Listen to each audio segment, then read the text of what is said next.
House Republicans passed a nonpartisan, clean piece of legislation to extend current government funding until November 21st. But nearly every single Democrat senator voted against this bill. To be clear, this was the exact same bill that Democrats approved 6 short months ago in March, just adjusted for inflation. This is the same kind of clean funding bill that Democrats passed 13 separate times when they held the majority during Joe Biden's administration.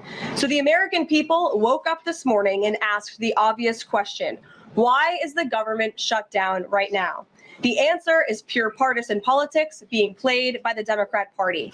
The Democrats shut down the government because President Trump and the Republicans will not force American taxpayers to pay for free health care for illegal aliens. America is $37 trillion in debt. We cannot afford to provide taxpayer-funded free health care to illegals who broke the law to enter our country. To put this all into perspective, the Democrats refused to keep the government open over health care to illegal aliens and now have jeopardized critical health care programs for American citizens instead.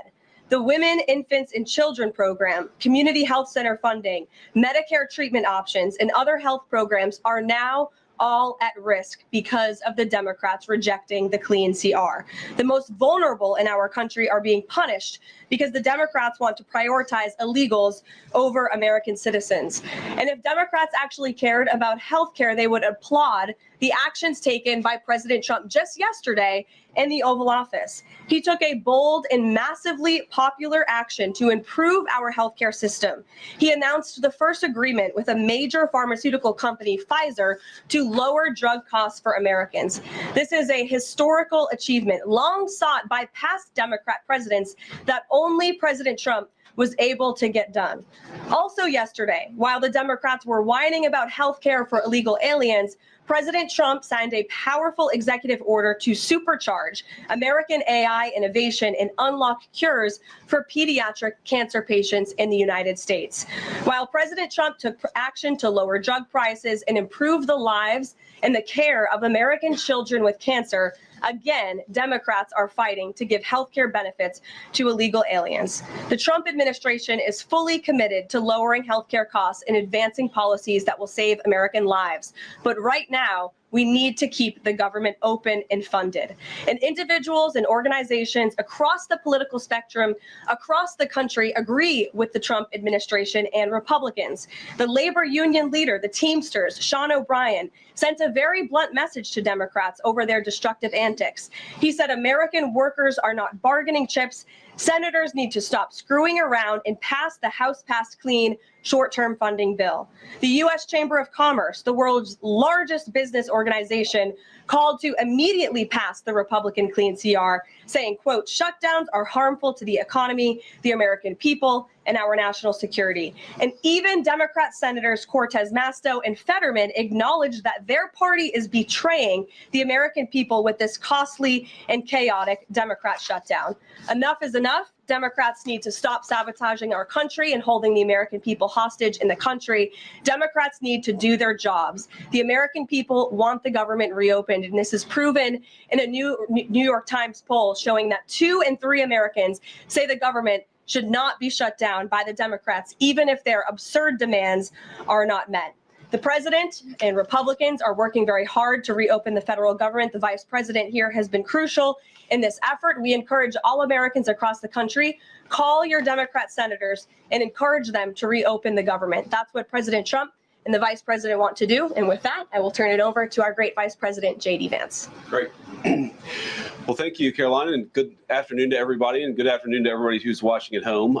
It's a tough act to follow, but let me just say a few things, and then I'll take a few questions. Number one, Democrats say that they care a lot about lowering health care costs, and yet when the president took historic action to work with the drug companies to lower prescription drug prices, the Democrats did nothing to help us. In fact, we would have loved to have the Democrats helping us, but they didn't. They talk about doing something. They don't actually do the hard work of making it happen. What they have done instead is to shut down down the government because we won't give billions of dollars to healthcare funding for illegal aliens. That is what has actually happened. To the American people who are watching, the reason your government is shut down at this very minute is because, despite the fact that the overwhelming majority of congressional Republicans and even a few moderate Democrats supported opening the government, the Chuck Schumer AOC wing of the Democratic Party shut down the government because they said to us, we will open the government, but only if you give billions of dollars of funding for health care for illegal aliens. That's a ridiculous proposition. Let me say two other quick things, and then again, I'll take some questions. Number one, we all understand that Democrats and Republicans have policy disagreements. The Democrats want to do things. Look, when Chuck Schumer and Hakeem Jeffries were in here a couple of days ago, they made some suggestions that the president was more than happy to say, yes, let's sit down and talk about how we can solve the healthcare crisis that we inherited from the Biden administration. But it's one thing to say that we should solve the healthcare crisis for Americans. It's another thing to say that we're going to shut down the government unless we give the Democrats every single thing that they want, which, as Caroline says, includes giving billions of dollars of taxpayer funding for healthcare for illegal migrants. That's ridiculous. You don't have policy disagreements that serve as the basis for a government shutdown. Let's have the conversation about how to fix American healthcare, about how to make healthcare more accessible. As the president showed, he's more than willing to act on behalf of the American people for this very reason. What you don't do is say, unless you do exactly what we want to do as congressional Democrats, we're taken hostage. And the hostage, it turns out, is critical, essential services that the American people need. Caroline talked about some of it. Let me talk about some more. Our troops are not getting paid starting today because of the Chuck Schumer wing of the Democratic Party. We have people who require food assistance, low-income Americans who require food assistance, who will not get it unless we reopen the government, thanks to Chuck Schumer and his wing of the Democratic Party. We have flood insurance as we start hurricane season in the southeastern part of our country. That flood insurance is going to disappear because of Chuck Schumer and the far left of the Democratic Party. We need to reopen the government. Let's fix America's problems. Let's work together to solve them. But let's reopen the government before we have our negotiation about health care policy. That's what the American people demand, and that's certainly what the President of the United States wants. Let me make one final point. I think a lot of Americans are asking themselves, why did this happen? Why did the Democrats shut down the government despite, as Caroline said, voting on the exact same piece of legislation 6 months ago? And there are a lot of different spins that we can put on it, a lot of different answers that we could give, all of them true. One answer I already gave is that they want to give health care benefits to illegal aliens. That is true. They gave us legislative text that would have undone us cutting off health care benefits for illegal aliens. That's one of the things that they asked for. But the reality here, and let's be honest about the politics, is that Chuck Schumer is terrified she's going to get a primary challenge from Alexandria Ocasio-Cortez. The reason why the American people's government is shut down is because Chuck Schumer is listening to the far left radicals in his own party because he's terrified of a primary challenge. So I'd invite Chuck Schumer to join the moderate Democrats and 52 Senate Republicans, do the right thing, open up the people's government, and then let's fix healthcare policy for the American people. Questions? Mr. Vice President. That's a lot. Matt Boyle. Okay. Mr. Vice President, there's two key Democrat lies I would like to get your take on and see if you can address. The first is that you're seeing a number of top Democrat leaders, from Kamala Harris to Chuck Schumer to Hakeem Jeffries, claim that it is a Republican shutdown caused by Trump. The second is that they're out there now claiming that they don't want to give health care to illegal aliens. Can you address both of those lies from the Democrat Party? Yeah, so on the point that it's a Republican shutdown, look, it's obviously a Democratic shutdown. Just look at the vote totals in the House, look at the vote totals in the Senate, and look at the President of the United States' own action and conduct throughout this crisis. Nearly every single House Republican voted to open the government, Matt. Nearly every single Senate Republican voted to open the government last night. And even to their credit, a few moderate Democrats voted to open the government. That's not a Republican shutdown when nearly every single Senate Democrat votes to shut it down and every Republican voted to open it up. It's just obviously not true. Now, you can disagree about a number of things, but you can't disagree about the obvious fact that Republicans voted to open the government. The president stands ready to sign that opening of the government. We just need a few more Democrats to join us in that effort to open the government. Your final question about illegal alien benefits. Look, the text is very clear. And I even saw, I think it was George Stephanopoulos in an interview with Mike Johnson, did a fact check that was totally rooted in baseless claims. It was basically Democrat propaganda.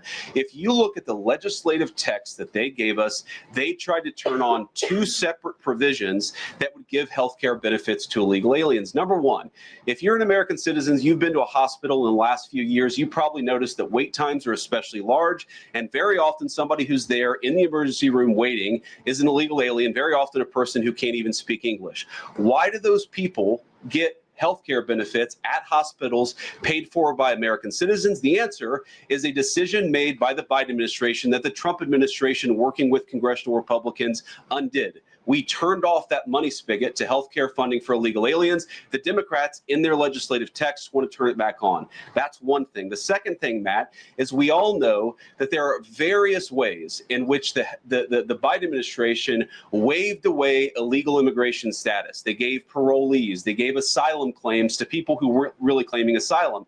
And when they waved the magic wand of amnesty, giving millions of people legal status, even though they were in the country illegally, they also gave those people access to health care benefits. So what the Democrats are engaging in is a sleight of hand. They're saying, no, no, no. Those weren't illegal aliens who were getting health care benefits, even though everybody, knows they were in the country illegally. It's a lie told by the Democrats that they're not trying to give health care benefits to illegal aliens. It's a lie that is obviously untrue if you just look at the text that they gave us. And all you have to do is understand that this is about who benefits. We think the American people's government ought to benefit American citizens. The Democrats are willing to shut it down to benefit illegal aliens. The contrast couldn't be more clear. Peter. Thank you, Vice President Vance. The big holdup is, of course, that you guys say illegal immigrants are getting taxpayer-funded health care. Democrats say you're lying. That makes it feel like it could be a really long shutdown. Is this going to be a long shutdown? I don't know. I can't predict what congressional Democrats are going to do, Peter, but I actually don't think it's going to be that long of a shutdown. This is a pure guess from the Vice President of the United States, because I think you already saw some evidence that moderate Democrats are cracking a little bit. They understand the fundamental illogic of this. Look, for years, every single one of us, we can remember Barack Obama on the White House lawn. We can remember Chuck Schumer. We can remember, Nancy Pelosi. For years, in Chuck Schumer's case, for literally decades, we've heard them say, you don't shut the government down over policy disagreement. Okay, Republicans think this thing about healthcare, that thing about healthcare. Democrats think this thing about immigration. Republicans disagree. Whatever those disagreements are, you don't shut down the government over it. For the first time since the Democrats have been in politics, they're now saying that unless we get every policy item that we demand, we're going to shut down the people's government. They're trying to take a hostage, and we're not going to let them. And the administration announced today that $18 billion bound for New York transportation projects is going to be frozen, so it can't go to DEI programs there. But the timing of this, does announcing that today mean that you guys are going to squeeze Chuck Schumer's home state until he blinks?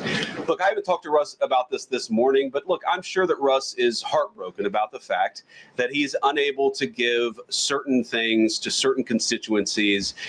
We want to do everything that we can to help the American people, but when the Democrats shut down the government, we have to actually do a little triage to make sure the most critical and most essential services are provided. The government does a lot of things. Of course, Republicans think that the federal government probably does too much, but there are a lot of critical things the federal government does that absolutely all of us would agree need to do. Our troops need to get paid. Our air traffic controllers need to make sure that people are flying safely and on time.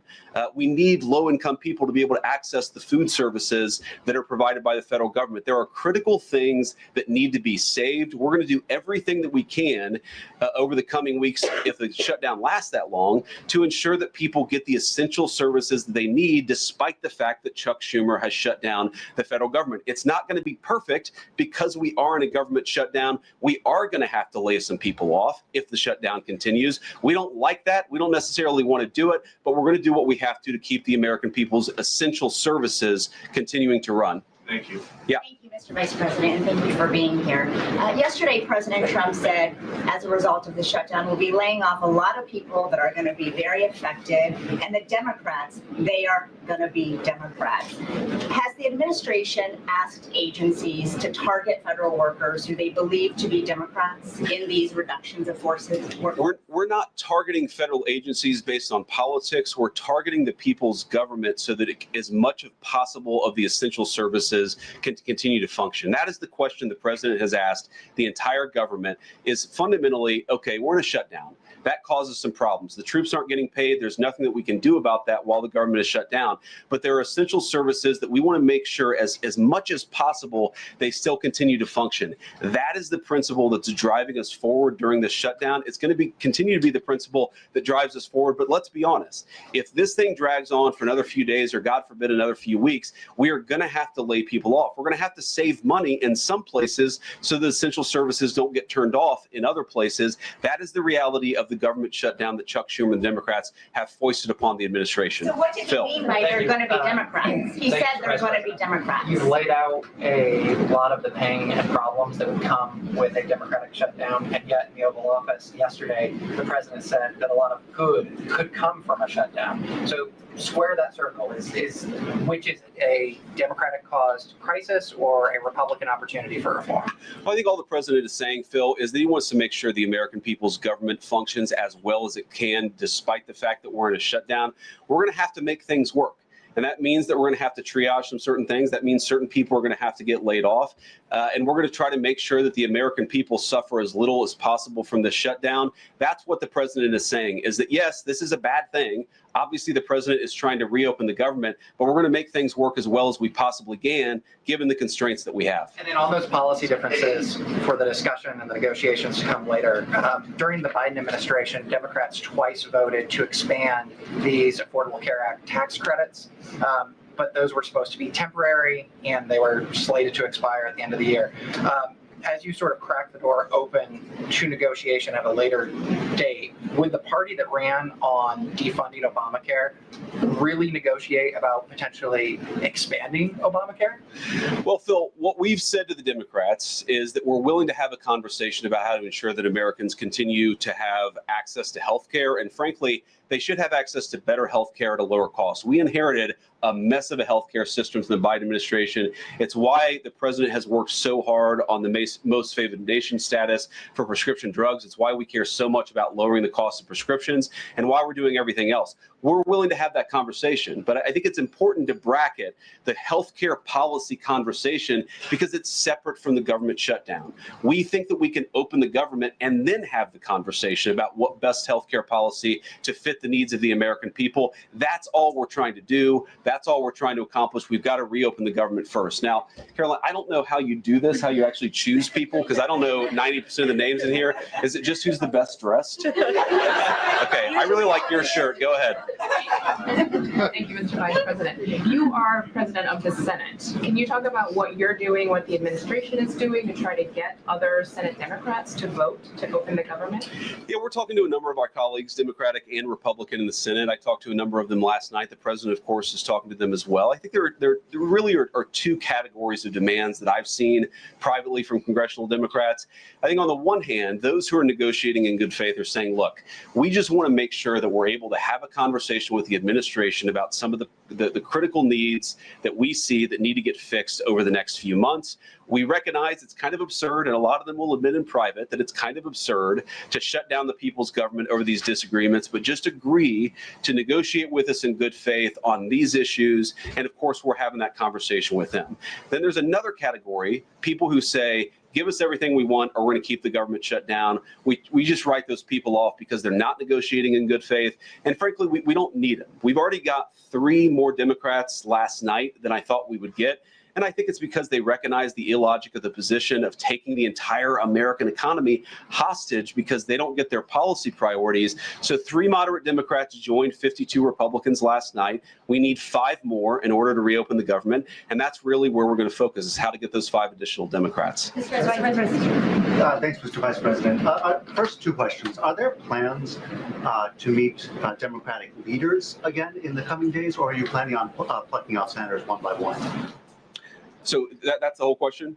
No, I got a second part. Okay, go ahead and ask the second question. So the president's been posting some images of Leader Jeffries and Senator Schumer I saw. recently. You've said that you're interested in good faith negotiations with these leaders, but what message does that send? Is it helpful to post pictures of Leader Jeffries in a sombrero if you're trying to have good faith talks with him? Oh, I think it's funny. The president's joking and we're having a good time. You can negotiate in good faith while also poking a little bit of fun at some of the absurdities of the Democrats' positions and even poking some fun at the absurdity of the Democrats themselves. I mean, I'll tell Hakeem Jeffries right now, I make this solemn promise to you that if you help us reopen the government, the sombrero memes will stop. And I've talked to the president of the United States about that. Now, to your first question, are we negotiating one-on-one? Are we negotiating in groups? Look, I will go to the U.S. Capitol right now and meet with Chuck Schumer or any Senate Democrat if it helps us reopen the government. Most of the conversations, in my experience at least, have been one-off.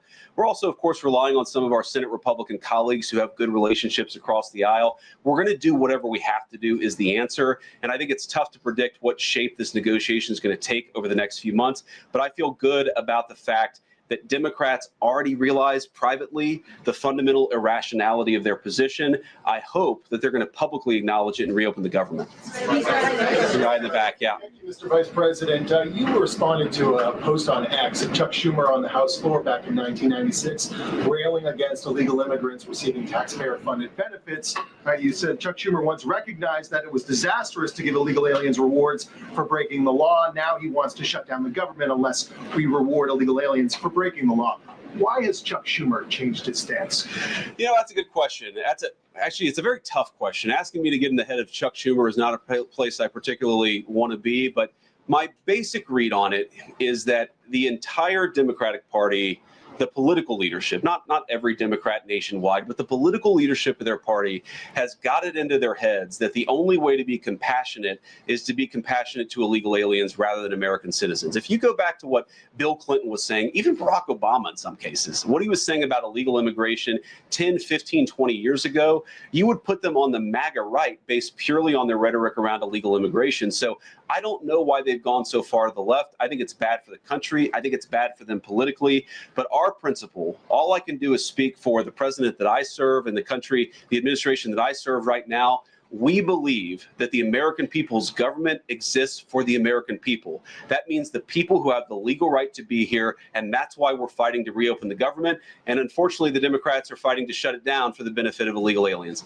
And I'll take a couple more, and then I'll let Caroline. I'll go back to my day job, so Caroline can go back to hers. All right. Yes. Thank you, Mr. Vice President. Just going back to the sombrero, you said that the president's joking, but Hakeem Jeffries says that these memes were racist. What's your response to that? And just if I may briefly go off topic, Secretary Hegseth yesterday made an edict about no more beardos in the military. Just wondered what. Sorry, what did he say? No more beardos. Beards. Oh, sorry, it's my accent. Just wondered your response to that. I didn't see that particular comment. I thought Pete gave a hell of a speech, and a speech that really is just oriented around returning the American military to the very high standards that it has had for virtually its entire history until Joe Biden came along and decided to lower standards. I think it was bad for our military and it was bad for our troops. When I was a young United States Marine, I did not have a beard. I am now the vice president, so I get to do what I want to do. But I think Pete's trying to re-implement high standards, and that's a very good thing. On the sombrero thing, I mean, Hakeem Jeffries said it was racist, and I know that he said that. And I honestly don't even know what that means. Like, is he a Mexican American that is offended by having a sombrero meme? I mean, I saw one of the major TV stations put the meme up and then say, this is AI generated. And he had like the curly animated mustache too. It's like, do you really not realize the American people recognize that he did not actually come to the White House wearing a sombrero and a black curly animation mustache? Like, give the country a little bit of credit. We're all trying to do a very important job for the American people. The President of the United States likes to have a little bit of fun when he's doing it, and I think that's okay. I'll take one more question. Mr. Vice President, in every previous shutdown, workers have been furloughed, not laid off. So why does the president want to fire some workers and not just furlough them? Why is this shutdown any different? Well, first of all, we haven't made any final decisions about what we're going to do with certain workers. What we're saying is that we might have to take extraordinary steps, especially the longer this goes on. We're going to have to take extraordinary measures to ensure the people's government government operates, again, not perfectly, because it's not going to operate perfectly in the midst of a shutdown, but operate as well as it possibly can. And I think that the Democrats, if they're so worried about the effect this is having on the American people, and they should be, what they should do is reopen the government, not complain about how we respond to the fact that Chuck Schumer and the Democrats have shut down the government in the first place. Thank you all. He's going to target some benefits, Mr. Vice President. Thank you. See you guys. Benefits to be cut as well. All right, guys. Well, let's let the fun continue. The Vice President's a very busy man, and I'm happy to take some more questions. I know there's more news today. Aside from the shutdown, we can focus on the shutdown if you want, but let's go ahead. Kate, why don't you start? The president talked about doing things that he said were irreversible during the shutdown, cutting vast numbers of people, he said, and cutting programs. Can you specify what exactly he's referring to, what's on the table, and what's going to be cut? Look, I think the Vice President just referred to this in some of the answers that he gave regarding the layoffs. There are unfortunate consequences to a government shutdown, and the federal government is not receiving any cash at the moment. And so the Office of Management and Budget has been tasked with looking over the receipts and looking over the budget of the entire federal bureaucracy. And as the Vice President said, determining what needs to continue to go out the door and what can we continue to keep running and what unfortunately is going to have to come to an end. So those decisions are being made. And unfortunately, layoffs are very likely, as the Vice President just said, going to be a part of that. And has the White House had any direct response from Hamas from the peace proposal that was laid out? The president said he would give 3 or 4 days, but is there a hard deadline now, or what are the next steps here? I will reiterate what the President of the United States said, 3 or 4 days. And I can tell you that there are some very sensitive discussions that are taking place, but I certainly don't want to get ahead of any announcement at this podium. I'm going to let Special Envoy Witkoff and the President of the United States handle that. Thank you, Caroline. 2 questions. First of all, following up on that, the president said yesterday, I believe, within 3 or 4 days, he wanted to hear an answer from Hamas. Is he still sticking by that timeline? Yes, as I just confirmed. And then second question is a comment that's gotten a lot of global attention. Senator Dick Durbin, he was set to receive a Lifetime Achievement Award from the Catholic Church, and since declined accepting it because there has been some controversy. Pope Leo commented on this, and he said that someone who says I'm against abortion, but I'm in agreement with the inhumane treatment of immigrants in the United States, I don't know if that's pro-life. You've been very open about your Catholic faith. How do you respond to that? I would reject there is inhumane treatment of illegal immigrants in the United States under this administration. There was, however, significant inhumane treatment of illegal immigrants in the previous administration as they were being trafficked and raped and beaten, and in many cases killed over our United States southern border. You also look at the inhumane treatment at the hands of some of these illegal immigrants that took place under the previous administration as well. Laken Riley comes to mind, a beautiful American citizen who was killed at the hands of an illegal immigrant. So this administration is trying to enforce our nation's laws in the most humane way possible, and we're upholding the law, and we're doing that on the behalf of the people of our country who live here. Thanks a lot, Caroline. What is the level of concern that the administration has regarding a protracted government shutdown in terms of its impact on the U.S. economy and also its impact on small businesses as well? Well, look, this government shutdown is no doubt going to impact everyday Americans, and it is the fault of the Democrats that we are in this position. And I know I relayed some programs that will be impacted. The Vice President did as well, but I just want to make sure the American public understand what the Democrats have done to our government and our country. 1.3 million active duty troops will work now without pay. Critical food assistance for low-income women, infants, and children will now lapse. No new mothers or children are allowed to join this critical program because of the Democrats' decision to shut down the government. Telehealth services for seniors and in-home treatment options for Medicare patients will now come to an end. Nearly 50,000 members of the United States Coast Guard are going to have to work unpaid. Over 13,000 air traffic controllers will work without pay, as well as TSA agents, which will very likely create flight disruptions. And pay will now stop for over 150,000 federal law enforcement officers. These are not just numbers and statistics. These are real Americans who have families at home. And I saw some Democrat members today saying they're still going to accept their paychecks because they have 3 kids at home and they have mouths to feed. Well, so do these federal workers who those same Democrats just voted to shut down the government and turn off their pay. And we believe that's very unfair. And it's why the administration wants to see the government reopened. GDP growth fell by about 0.5 percentage point during the last government shutdown during the president's first term. Are you expecting a similar type of impact on GDP growth related to this potential protracted government shutdown? Well, look, I think it's dependent upon how long this shutdown continues. So it's dependent on how long it takes Democrats to muster up the coverage, 5 of them, to vote in the best interest of our country, our citizens, and our economy. Eamon. Thank you, Caroline. Yesterday, your administration took a 5% stake in Lithium Americas and a stake in the mine that they're working on, and you've taken stakes in other companies and revenue streams from other companies. Can you articulate the broader principle here? When does the administration see it as appropriate to demand equity stakes or revenue streams from American companies? And what other companies are you going to be demanding those from? Well, look, this is a creative solution by the President of the United States to tackle our nation's crippling debt crisis. As I said earlier, we are $37 trillion, trillion with a T, in debt. And not only is the president effectively utilizing tariffs to bring in massive amounts of revenue, and there's billions of dollars coming in every month. I know you know that, even because you cover it on CNBC quite well.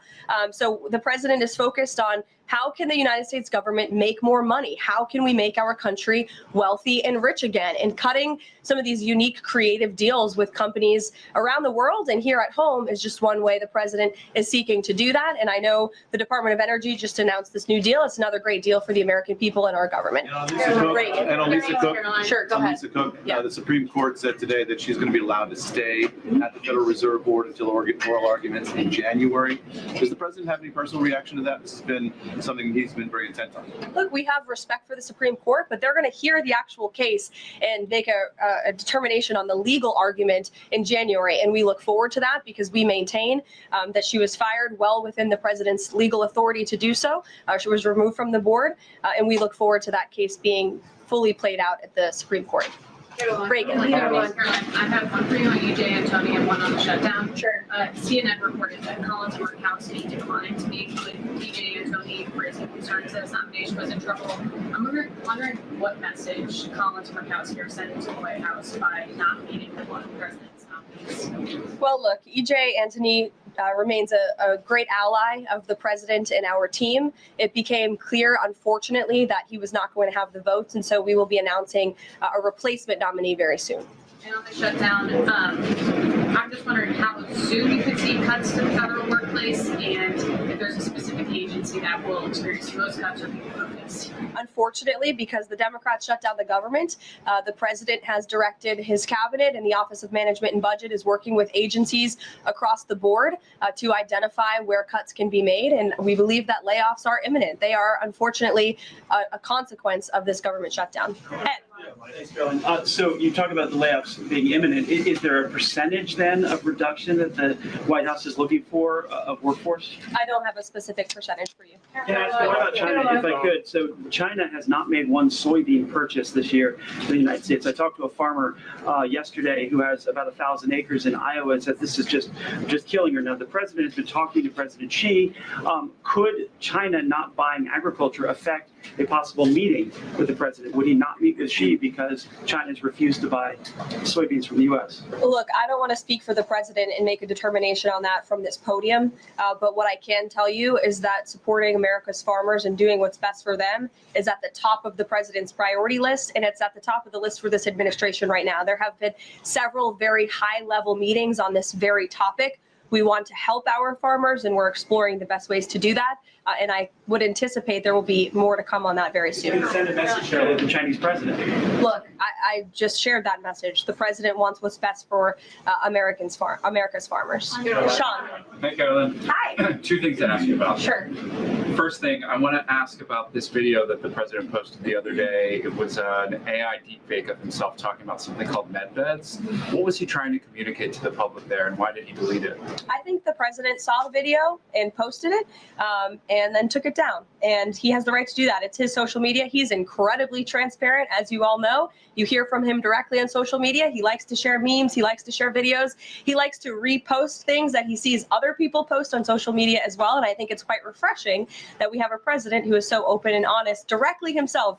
Many a times on Truth, you are hearing directly from the president of the United States. And second thing, how did the White House decide that it is appropriate for Jared Kushner to be working on matters that involve Qatar, the UAE, and Saudi Arabia? 3 countries that combined have given him more than $2.5 billion for his investment firm. I think it's frankly despicable that you're trying to suggest that it's inappropriate for Jared Kushner, who is widely respected around the world and has great trust in relationships with these critical partners in these countries, to strike a 20-point comprehensive detailed peace plan that no other administration would ever be able to achieve. And so Jared is donating his energy and his time to our government, to the president of the United States, to secure world peace, and that is a very noble thing. And this is a peace plan that has not just been accepted by Israel, but it has been applauded by Muslim and Arab countries around the world. It has been applauded by European leaders around the world. Virtually everyone in the world is supportive of this plan that Jared Kushner offered his time to help put together alongside our special envoy Witkoff, the vice president, the president of the United States, Secretary Rubio, and the president's entire national security team. We are very proud of that plan, and we hope Hamas will accept it because it will lead to a more peaceful and prosperous Middle East. Caroline, 2 questions. One, we're talking a lot about these layoffs and hypotheticals, but Speaker Johnson earlier today said that there is a proposal from the White House that House Republicans are expected to hear this afternoon about these mass layoffs.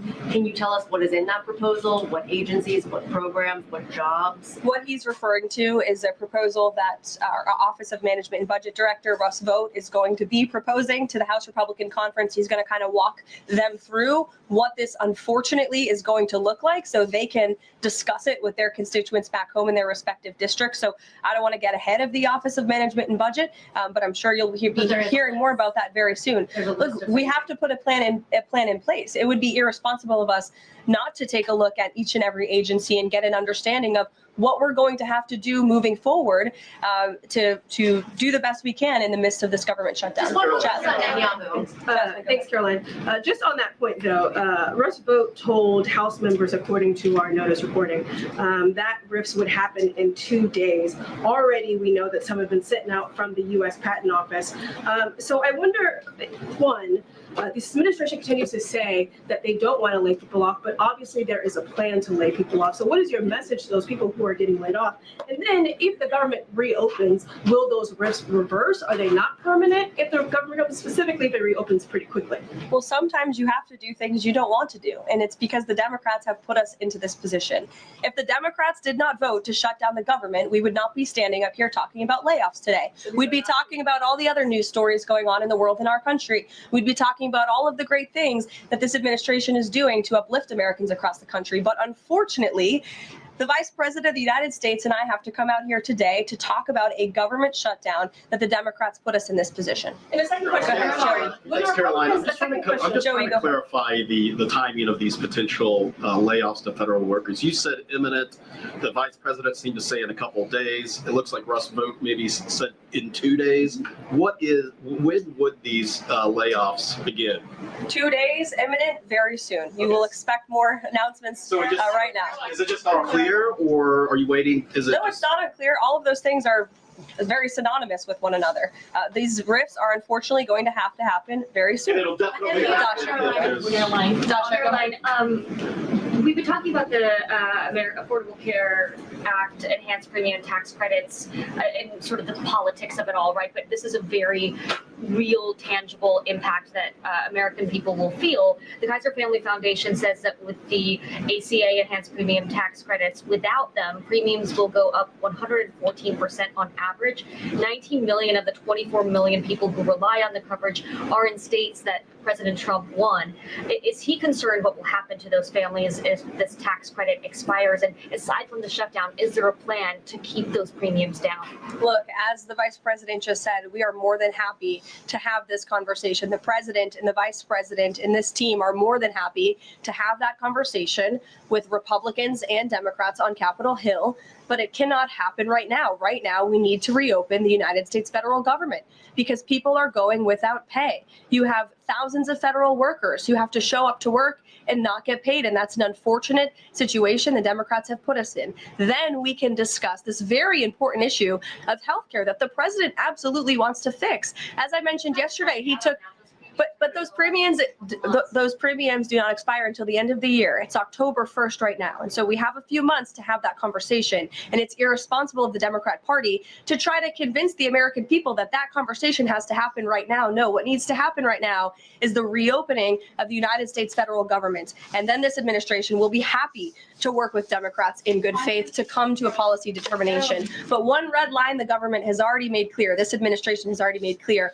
this administration is never going to support taxpayer-funded benefits going to illegal aliens. And we think it's despicable that that was one of the first proposals that Democrats put in their funding proposal and their CR. The Republican CR was a clean CR that would keep the government open. Democrats have voted for it 13 times in the past. The Democrats put this poison pill in there, this partisan pill. Why? Because they are beholden to the far left radicals in their party. And you already see 3 moderate Democrats having the courage to say, no, we need to keep the government open, and then we can have these conversations about health care.